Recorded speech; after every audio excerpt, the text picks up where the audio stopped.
بسم اللہ الرحمن الرحیم۔ السلام علیکم پیارے دوستو، امید ہے آپ سب خیریت سے ہوں گے۔ دوستو، آج کا واقعہ بھی ایک غیر مسلم کے مسلمان ہونے کا واقعہ ہے۔ تو واقعہ یہ ہے کہ حضرت عبدالواحد بن زید رحمۃ اللہ علیہ فرماتے ہیں کہ ہم لوگ ایک مرتبہ کشتی میں سوار جا رہے تھے۔ ہوا کی گردش نے ہماری کشتی کو ایک جزیرہ میں پہنچا دیا۔ ہم نے وہاں ایک آدمی کو دیکھا کہ ایک بت کو پوج رہا ہے۔ ہم نے اس سے پوچھا کہ تو کس کی پرستش کرتا ہے؟ اس نے اس بت کی طرف اشارہ کیا۔ ہم نے کہا، تیرا معبود خود تیرا بنایا ہوا ہے۔ اس نے کہا کہ تم کس کی پرستش کرتے ہو؟ ہم نے کہا، اس پاک ذات کی جس کا عرش آسمان کے اوپر ہے، اس کی گرفت زمین پر ہے، اس کی عظمت اور بڑائی سب سے بالا تر ہے۔ کہنے لگا، تمہیں اس پاک ذات کا علم کس طرح ہوا؟ ہم نے کہا کہ اس نے ایک رسول صلی اللہ علیہ وآلہ وسلم ہمارے پاس بھیجا جو بہت کریم اور شریف تھا۔ اس رسول صلی اللہ علیہ وآلہ وسلم نے ہمیں یہ سب باتیں بتائیں۔ اس نے کہا، وہ رسول کہاں ہیں؟ ہم نے کہا کہ اس نے جب پیام پہنچا دیا اور اپنا حق پورا کر دیا تو اس مالک نے اس کو اپنے پاس بلا لیا تاکہ اس کے پیام پہنچانے اور اچھی طرح پورا کر دینے کا صلہ و انعام عطا فرمائے۔ اس نے کہا کہ اس رسول نے تمہارے پاس کوئی علامت چھوڑی ہے؟ ہم نے کہا، اس مالک کی پاک کلام ہمارے پاس چھوڑی ہے۔ اس نے کہا، مجھے وہ کتاب دکھاؤ۔ ہم نے قرآن پاک لا کر اس کے سامنے رکھا۔ اس نے کہا، میں تو پڑھا ہوا نہیں ہوں، تم اس میں سے مجھے کچھ سناؤ۔ ہم نے ایک سورت سنائی۔ وہ سنتے ہوئے روتا رہا یہاں تک کہ وہ سورت پوری ہو گئی۔ اس نے کہا، اس پاک کلام والے کا حق یہی ہے کہ اس کی نافرمانی نہ کی جائے۔ اس کے بعد وہ مسلمان ہو گیا۔ ہم نے اس کو اسلام کے ارکان اور احکام بتائے اور چند صورتیں قرآن پاک کی سکھائیں۔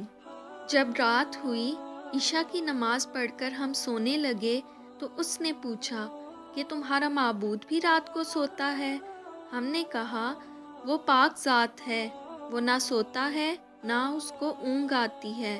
وہ کہنے لگا، تم کس قدر نالائق بندے ہو کہ آقا تو جاگتا رہے اور تم سو جاؤ۔ ہمیں اس کی بات سے بڑی حیرت ہوئی۔ جب ہم اس جزیرہ سے واپس ہونے لگے تو وہ کہنے لگا کہ مجھے بھی اپنے ساتھ ہی لے چلو تاکہ میں دین کی باتیں سیکھوں۔ ہم نے اس کو اپنے ساتھ لے لیا۔ جب ہم شہر ابادان پہنچے تو میں نے اپنے ساتھیوں سے کہا کہ یہ شخص نو مسلم ہے، اس کے لیے کچھ معاش کا فکر بھی چاہیے۔ ہم نے کچھ درم چندہ کیے اور اس کو دینے لگے۔ اس نے پوچھا، یہ کیا ہے؟ ہم نے کہا، کچھ درم ہیں، ان کو تم اپنے خرچ میں لے آنا۔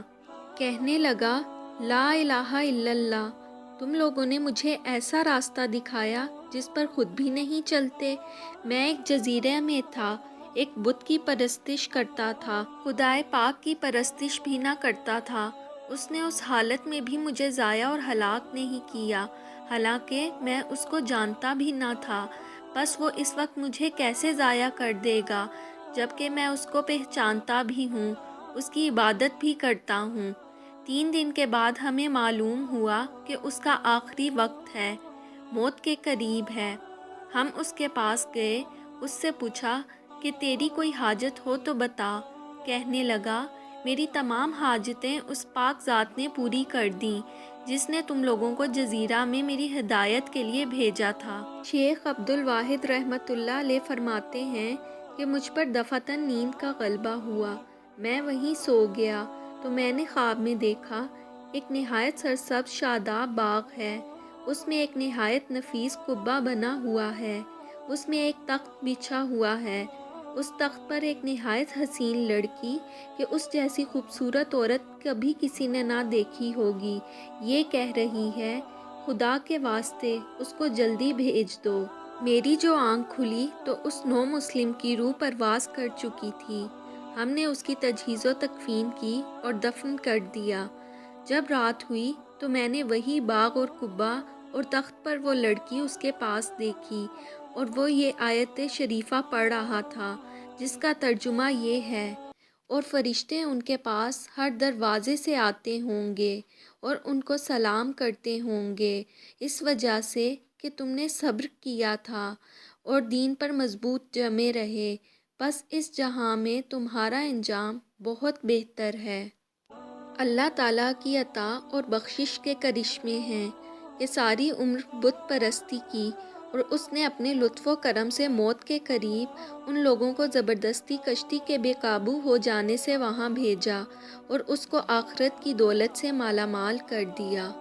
بے شک مالک الملک جس کو تو دینا چاہے اس کو کوئی روکنے والا نہیں ہے، اور جس کو تو نہ چاہے اس کو کوئی دینے والا نہیں ہے۔ تو دوستو، یہ تھا آج کا واقعہ۔